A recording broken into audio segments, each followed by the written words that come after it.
Hold on, fellas. That's pretty good. Maybe twist it a little bit.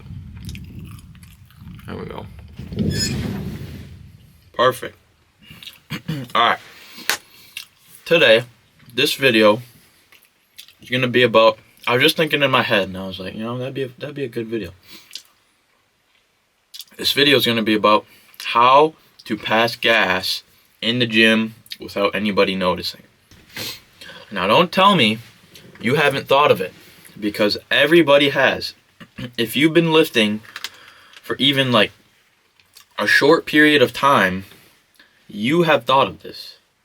Before we get into it, my lunch for today, Market Side, chicken, spicy mustard, 38 grams of protein in this. Comes with it's like a wrap, pretty much. I guess you saw the picture, but these are awesome. Okay. Hunter's just coming out for lunch now. Yikes. Alright, fellas, so there are multiple ways to pass gas while you're lifting or just in the gym or whatever. I just passed gas. I'm going to be laying out the ways of how to do it, the ways you should do it, and the ways you shouldn't do it. Because believe it or not, there are a lot more ways you shouldn't do it than you should do it. So the first and most obvious way is just letting it go. Just saying, F it, we're just going to fart in the middle of the gym. This way is the most risky for obvious reasons. You got about a 50-50 chance that it's silent. If you're a gambling man like myself, you take that bet. This way of letting one rip in the gym will obviously draw the most attention to you if that 50-50 chance of it being silent doesn't go your way. If it ends up creating noise, people will look at you, right? Unless they all have headphones in, that's the greatest, because then you can just let it go. But there's usually a couple people that don't have headphones in, that are just animals in there listening to no music, or like the gym stereo music.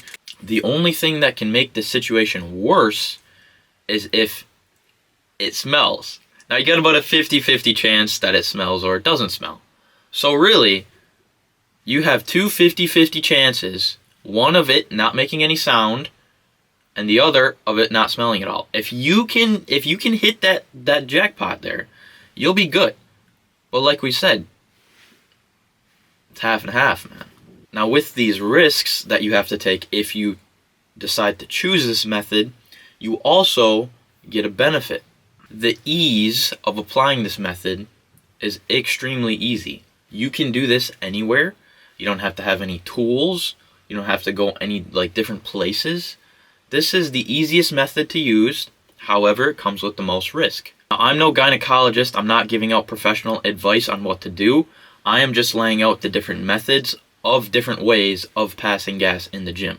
Please make your decision at your own discretion. The second method of farting in the gym is going to the bathroom or going into some other room as quick as possible, ASAP. Now this one is usually pretty effective unless there is somebody else in your other room or in the bathroom. However, if there's nobody else occupying that space that you're going in to take a massive fart in, you're good, right? Because it doesn't matter if it creates smell or noise. It kind of does. We'll cover that in a second. But it doesn't really matter if it creates smell or noise if nobody's in there, because nobody will hear it and nobody will smell it.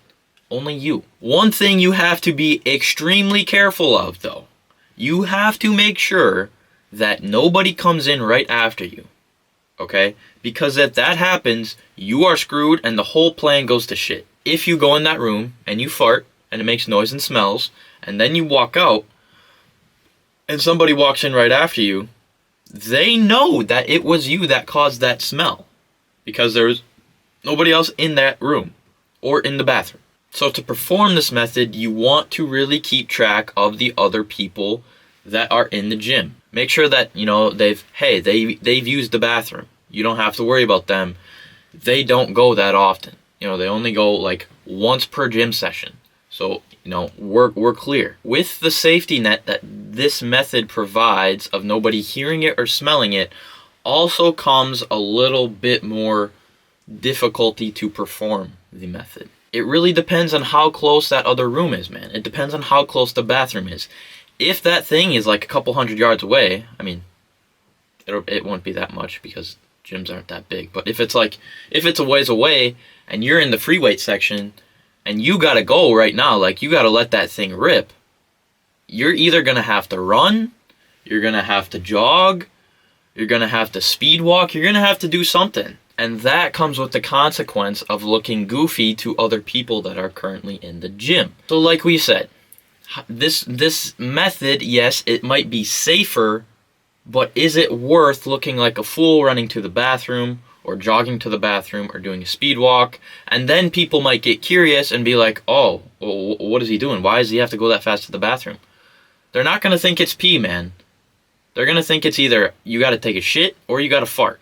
So it's one of the two. Again, this is not professional advice. I'm not a fartologist. I would encourage you to contact your local fartologist to figure out which method would be best for you. The third and final method I'm going to cover in this video is the most painful by far, but it ensures that nothing happens. I like to call this the suck it up method. When you have to fart in the gym and you're panicking and you don't know what to do, you can clench. You can clench back there, man. And you can stop it from coming out. You might have to train this muscle, but everybody has the ability to tighten their anus. What this does is it stops any air from getting out of your butthole. It keeps it in your body. Now, this sucks, man. This sucks. Holding in a fart is one of the worst things on this planet. The reason it sucks is because you know what it's like to let a fart go and to just have that release of pressure and for that to be out of your body. You know how good it feels once you get like a good fart out and you're like, all right, that's it, back to work. You know how that feels. So holding one in and going against like the grain of letting it out when it wants to come out is painful. There is a beautiful side to this, however. If you hold in the fart, nobody will know that you farted because you didn't fart, because you held the fart in. There will be no sound. There will be no smell. You won't have to run anywhere. You won't have to worry about somebody going in the room that you farted in and, smelling it. You'll be good. I heard a very famous quote once said by Winter Gordon that went like, and I quote, "There's beauty in the pain and everybody experiences it," unquote. I believe this is the situation he was talking about here.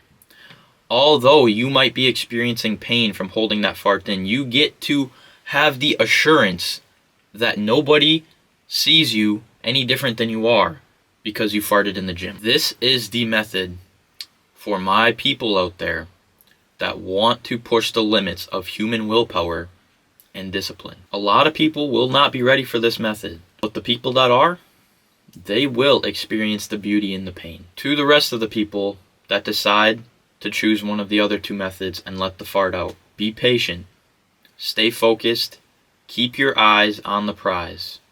You will get to the last method one day. Greatness awaits you. This is going to be where I end the video. I hope you enjoyed. I'm going to leave you with one more quote by a famous man that goes by the name of Abraham Lincoln. I quote, "People think they the shit when they ain't even a fart." Unquote.